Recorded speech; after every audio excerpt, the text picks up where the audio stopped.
ابھی جو اقوام متحدہ نے خطرے کی گھنٹی تو بجا دی ہے اور الرٹ کر دی ہے کہ ایک دوسرا سیلاب بھی آ سکتا ہے 2022 کی طرز کا، تو ایک تو یہ بتائے گا کہ اس میں کتنی صداقت ہے اور کیا ہم لوگ تیار ہیں اس طرح کی سچویشن ہینڈل کرنے کے لیے؟ جی پہلے تو میں آپ کو یہ بتاؤں کہ ہم بالکل بھی تیار نہیں ہیں. ہم کسی چیز کے لیے بھی تیار نہیں ہیں. جب ہمارے اوپر سے پانی گزر جاتا ہے تو اس کے بعد بھی ہم سر نکال کے کہتے ہیں کہ جی ہو کیا ہو گیا ہمارے ساتھ. اور ہمیں پتہ ہوتا ہے کہ دوبارہ اس طرح کا ایونٹ ہوگا، اور جب وہ ایونٹ آتا ہے تو اس وقت پھر ہم تیار نہیں ہوتے.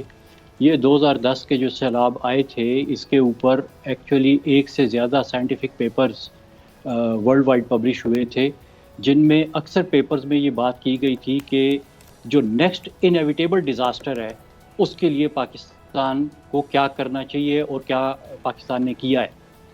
اور وہ نیکسٹ انیویٹیبل ڈیزاسٹر جو ہے وہ 11 سال بعد دوبارہ ہو گیا، 12 سال بعد 2022 میں.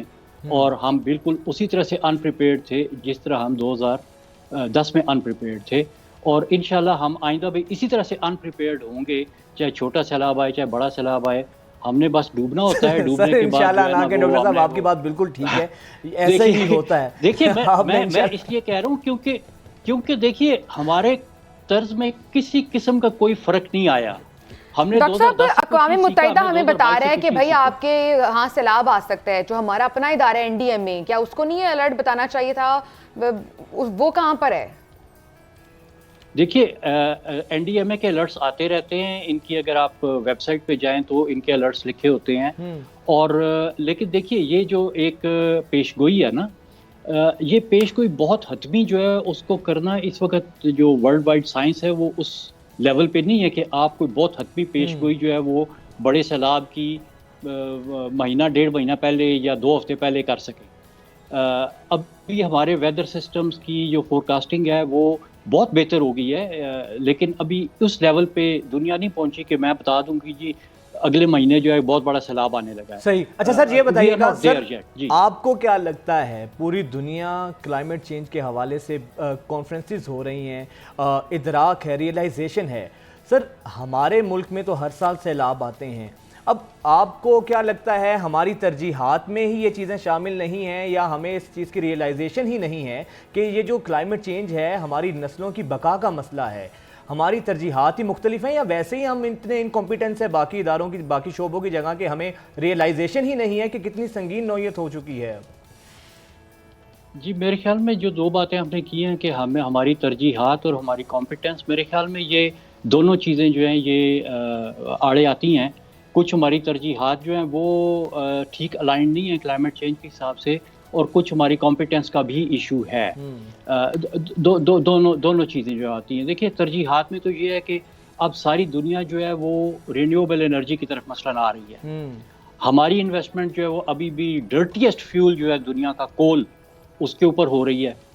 اچھا پھر جہاں تک کمپیٹنسی کا تعلق ہے تو آپ کو بہت سے لوگوں نے وارن کیا. ابھی پھر میں وہی بات کرتا ہوں 2010 کے فلڈز کی. اس کے بعد میں انٹرنیشنل لیول کے اوپر بہت سے سائنٹیفک پیپرز پبلش ہوئے، پاکستانیوں نے کیے، اور بہت سے فورن ایکسپرٹس تھے، پروفیسر تھے، ریسرچرز تھے، انہوں نے پبلش کیے. انہوں نے جو ریکمنڈیشنز دی ادھر کسی کو پتہ بھی نہیں ہے کہ لوگوں نے کیا بڑی اچھی ریکمنڈیشنز دی، اور 2022 میں ہوا تو ہم وہیں کے وہیں کھڑے تھے. تو کوئی تھوڑی سی کمپیٹنسی کا بھی ایشو ہے اور کوئی تھوڑی سی ترجیحات کا بھی ایشو ہے. جی ڈاکٹر صاحب آپ نے ترجیحات کا جو ذکر کیا ہے کہ ترجیحات اس طرح کی نہیں ہیں، تو اس کے پیچھے کیا یہ ریزن بھی ہو سکتی ہے کہ جو گورنمنٹس کی اپنی نااہلیاں ہوتی ہیں کسی کے سر پہ تو ڈالنی ہوتی ہیں؟ پہلے جیسے گورنمنٹ نے کووڈ کا رونا رو دیا کہ بھئی ہم فلاں چیز نہیں کر سکے کیونکہ کووڈ تھا، اس کے بعد پچھلے سال سیلاب کی گونج سنائی دی، عالمی سطح پر بھی جہاں بھی جا رہے کانفرنس پہ سیلاب کا رونا رویا جاتا ہے. یعنی ہمیشہ سے کوئی نہ کوئی ایشو چاہیے ہوتا ہے جس پہ سارا ملبہ ڈال دیا جائے، اس لیے شاید کوئی اقدامات نہیں کیے جاتے، کوئی پریونٹیو میئرز نہیں لیے جاتے.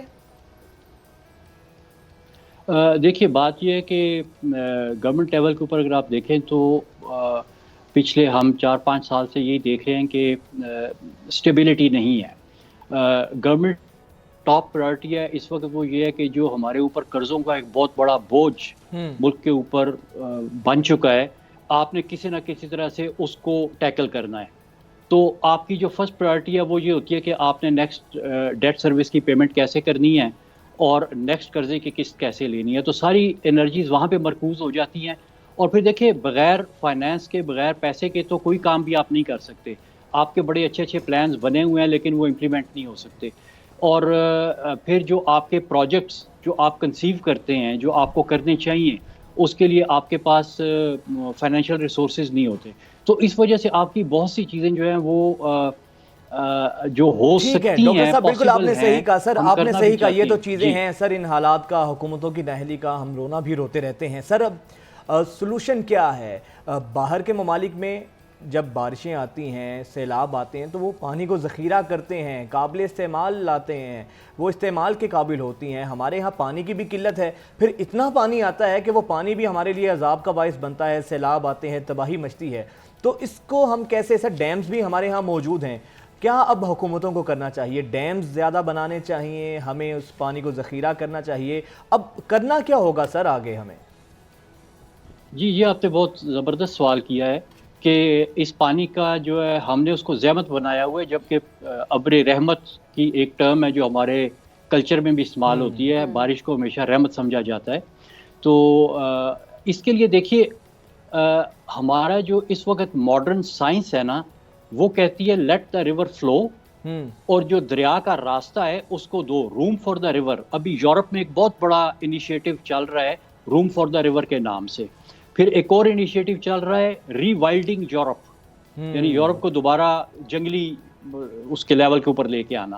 تو ہمارا جو سسٹم ہے دریاؤں کا، اگر آپ اپنے دریا دیکھیں نا تو ان کے بیڈز بہت چوڑے ہیں، کئی کئی کلومیٹر چوڑا بیڈ ہے. سر ہم نے تو دریاؤں پہ ہوٹلز بنائے ہوئے ہیں، دریاؤں میں تو ہم نے گھر تعمیر کیے ہوئے ہیں کے پی کے. اب دیکھیں اگر آپ وہ ہوٹلوں اور دریاؤں کو ادھر سے آپ دیکھیں تو آپ نے کیا کیا ہوا ہے. پھر اگر آپ نیچے یہ پلینز میں آ جائیں، سندھ اور پنجاب کے پلینز، تو ہر جگہ پہ آپ نے دریا کے آگے باندھ بنا کے تو اس کے بیچ میں کسی نے کھیتی باڑی شروع کر دیا، کسی نے شہر بسا دیا. وہ دریا کا راستہ تھا، تو ہم نے دریا کا راستہ چھوٹا کر دیا. اب جتنا سیلاب دریا کے بیچ میں آتا ہے اس کا راستہ ہی نہیں ہے دریا میں سے گزرنے کا، کیونکہ ہم دریا کے بیچ میں آ کے بیٹھ گئے. تو جو سب سے بڑی پرائرٹی ہے ہماری فیوچر کی وہ یہ ہے کہ روم فار دا ریور، ہم اپنے دریا کا راستہ جو ہے اس کو خالی کریں تاکہ جب سیلاب آتا ہے تو وہ دریا کے بیچ میں سے گزرے ہمیں نقصان پہنچانے کے بغیر.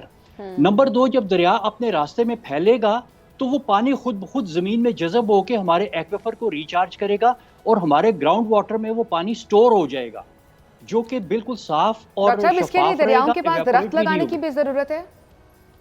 جی دیکھیے جب آپ دریا کا راستہ بنا دیں گے نا تو درخت خود بخود آ جائیں گے. یہ انوائرمنٹ کی ایک بڑی زبردست چیز ہے کہ انوائرمنٹ میں پاور ہے ریکور کرنے کی اپنے آپ کو.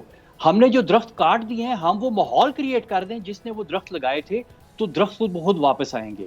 ہاں کچھ ہم خود بھی لگائیں، پلانٹیشن کریں، میں اس کے اگینسٹ نہیں ہوں، پلانٹیشن ضرور کریں، لیکن پلانٹیشن سے زیادہ ضروری ہے کہ آپ اس ماحول کو واپس لے کے آئیں جس ماحول میں وہ جنگلات تھے، تو وہ جنگلات پھر خود بخود واپس آنے شروع ہو جائیں گے. تو یہ ہمیں دو کام یعنی اگر کرنے خدا ہیں نہ کہ روم فار دا خواستہ ریور. سیلاب آتا ہے، اس سال بھی اگر کوئی ایسی سچویشن پیدا ہوتی ہے تو جو سب سے زیادہ آبادیاں متاثر ہو سکتی ہیں وہ دریا کے پاس والی آبادی ہیں. بہت شکریہ ڈاکٹر حسن عباس، ہائیڈرولوجسٹ ماہر آبی وسائل ہمارے ساتھ موجود تھے. یعنی درخت کاٹ کے بھی گھر بنا دیں آپ، دریا چھوٹے کر کے بھی گھر بنا دیں آپ، پورا پاکستان اکھاڑ کے نہ گھر بنا دیں سارے.